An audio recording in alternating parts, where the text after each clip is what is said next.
strawberry cheesecake cooked in the Ninja Combi. Let me show you how we did it. So the first thing we're going to do is to get this cheesecake crust is I'm going to take some of, check out the video for this homemade granola. Rather than graham crackers, this is a healthier version of a cheesecake. So I'm going to take a cup and a half, but you could absolutely buy granola. And we're going to do about a cup and a half.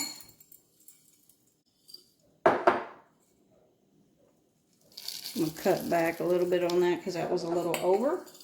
So we're going to take that homemade granola and I'm going to give that a quick blend in my Ninja so that it is the equivalent of graham cracker crumbs.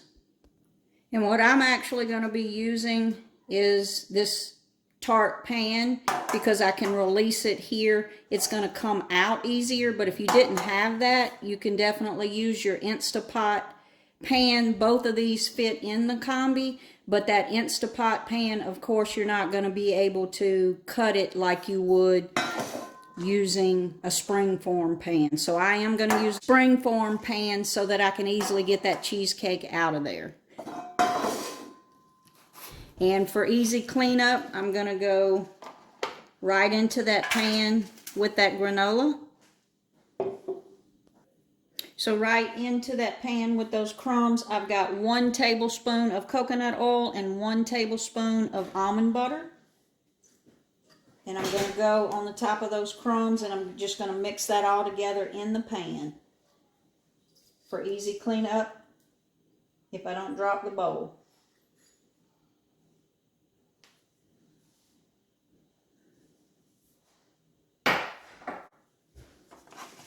And I'm just going to mix that all together in the bottom of this pan. In a typical cheesecake, you would use butter and graham crackers. And again, we're looking at cutting calories and cutting sugar. So if you wanted a sweeter version, this is probably not it, but I'll give you some tips on how you can make it a little sweeter. But I'm just going to continue to mix that and press it out into the bottom of the pan. So to press it into the bottom of that pan, I actually wet my hands and I'm just going to go around and smash that into there. Now, if this is going to take a little effort to get it in there, if you wanted an easier route, add another tablespoon of coconut oil and it would not be as difficult to get it in, but to cut the calories, I don't mind doing that. But you could add another tablespoon of coconut oil if you wanted to. Now we're going to set the crust aside and we're going to work on our strawberries.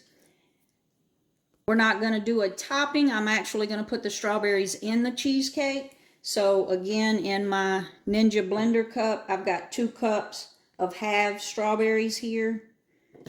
And I'm just going to put them all into the cup.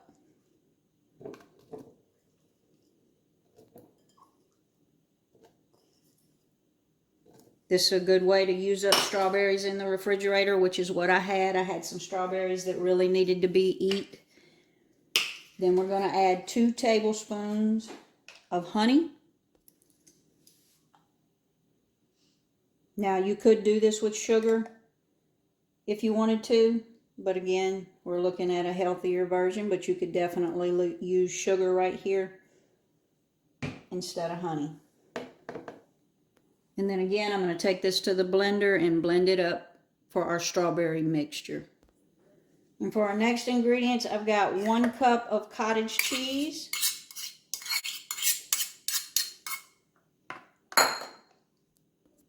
And about half a cup of Greek style yogurt. This is just a plain yogurt, but if you had one with fruit, it would be fine. That's just a plain Greek yogurt. I'm going to add about a teaspoon of vanilla.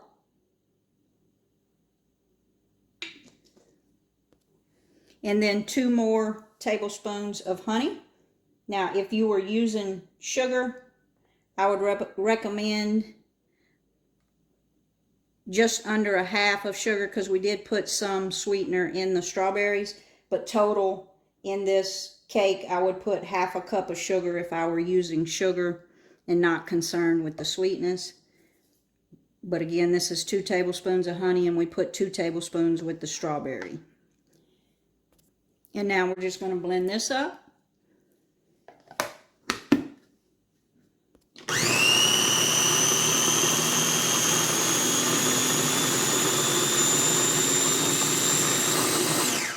And I like to blend that up really well because you're going to have people that say they don't like cottage cheese. If you don't tell them it's cottage cheese, they'll never know. Look at the consistency of that. They will never know it's not cream cheese. So now let's put it all together. So we're going to go in with our strawberries. And we're going to go in with that yogurt mixture. And then I've also got 2 eggs that I've just beaten here. And I'm going to go right in with those 2 eggs. And just to give it a little structure, because we're not using cream cheese, I'm going to add 2 tablespoons of oat flour, which is just oatmeal blended up in the blender cup. And I'm going to add about 2 tablespoons just to give the cheesecake a little structure. And I'm just going to mix that all around.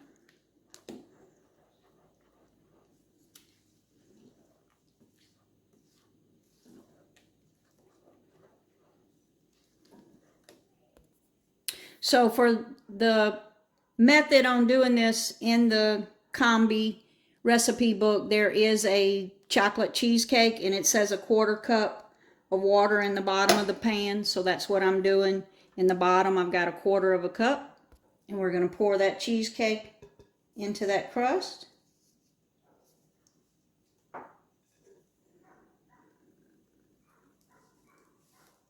Look how pretty that is. So moment of truth, it says 20 minutes on the Combi bake. So let's put it in there and see if Combi lives up to that. We're going to take that pan out. We put 1/4 cup. And as you can see, that pan barely fits into that Combi pan, but it does. So we're going to put it in there. We got 1/4 cup of water on the bottom. We're going to turn it on. We're going to flip that magic button up to Combi cooker. We're going to go down to Combi bake.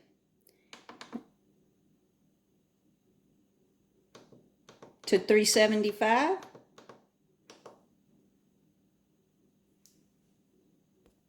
For 15 minutes. We're going to hit start, and I'm going to try to keep up with it to see how long it takes it to come up to temp, so you have a general idea of the total time. But it will take it some time to come up to temperature before it actually starts baking. So it did take about 20 minutes for it to steam before it actually started cooking. So you had a 20-minute time period before it started actually cooking, but the kitchen smells absolutely amazing. So the Combi is doing its thing. So it looks like we got about 11 minutes to go, and then we'll see if the cheesecake is done. I'm probably gonna check it a few minutes before that, but we're gonna let it cook and see what happens. So I'm excited today. We're finally gonna do a whole bird in the Combi. This is about a 5.5 pound chicken. So the timing's going to vary a little bit from what's in the book, but we're going to give it a go and see how we do. So I've got, real important, I've got the skin dried. I completely dried the bird so that when we put that oil and seasoning on there, hopefully we get a little bit of a crispy skin. And if you've seen my video in the Ninja Speedy, you know we've got our aromatics here. What I've got here is about half of an onion. I've got a lemon. I've got some herbs. I've got some rosemary and parsley here, and about 3 cloves of garlic. And what we're going to do is half of this will go in the bottom of the pan, and half of this will go into the cavity of the chicken when we season it. And that's what's going to season our chicken. So let's go ahead and get our chicken seasoned up. So in the bottom of the pan, under the grill rack, we're going to go with a cup. It says a cup of water, but what I'm actually putting is a cup of chicken broth. So I'm going to put a cup of chicken broth, and then half of this mixture here. So I've got some herbs in there, half of that onion and half of that lemon, some of the garlic. And I had to cut the lemon in smaller pieces than with the Speedy because that tray sets down a little lower. And everything else we'll stuff on the inside of the chicken. And we're just going to go ahead and stick that in there. We're going to put the pan right there.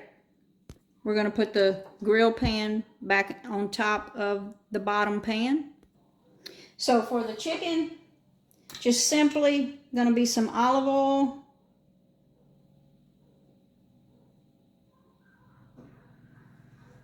salt and pepper. And we're just going to rub that all over the chicken. And like I said, we're going to stuff the inside of the cavity with some aromatics.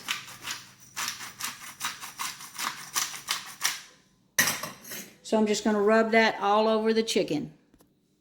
So we've got this chicken all seasoned up. And just like I said, I'm going to stuff the rest of this into the cavity of the chicken. I've got my onions and lemon and herbs. And we're going to stuff that all into the cavity. And also we're going to tuck those wings behind the chicken.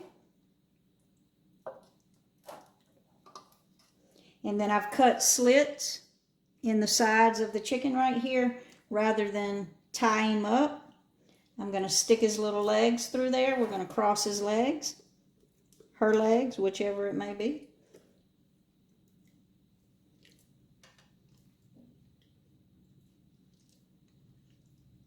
And that's just going to help it when it's cooking and help with the browning as well. If I can find the hole right there.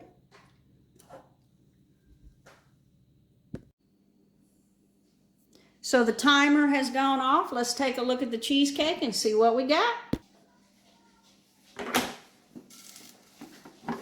Lots of steam. So as you can see on top there, there is a little bit of moisture. We probably could cook it for another couple minutes, but just looking around the edge, I think it's fine. Of course, we're going to let this cool in the pan, and then we're going to put it in the refrigerator for up to 4 to 8 hours, and that's going to help that cheesecake set up. So even though I do see here a little bit of moisture, I'm going to leave it as is so we can see how that does. So I'm going to set it aside to cool, and then we'll put it into the refrigerator to continue cooling. And then in about 4 to 6 hours, we'll slice it up and see how we did. So I just took the cheesecake out of the refrigerator, and it's been in the refrigerator for about 5 or 6 hours. Maybe not quite that long. So I'm going to undo the spring form. And we're just going to take that off. And as you can see, for a recipe that was straight off the hip, I think it came out pretty good. But we're going to slice it up and give it a taste and see. I'm going to cut. And as you can see, I think we got a pretty good consistency, even though it didn't have cream cheese in it. It's a little lopsided. I could have leveled it out a little better, but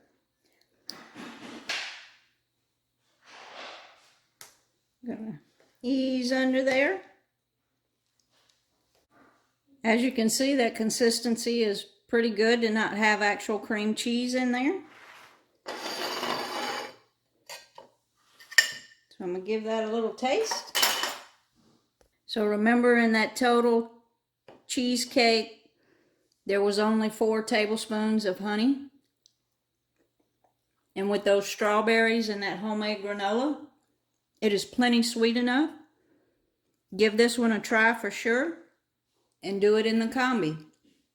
Like and subscribe to see more.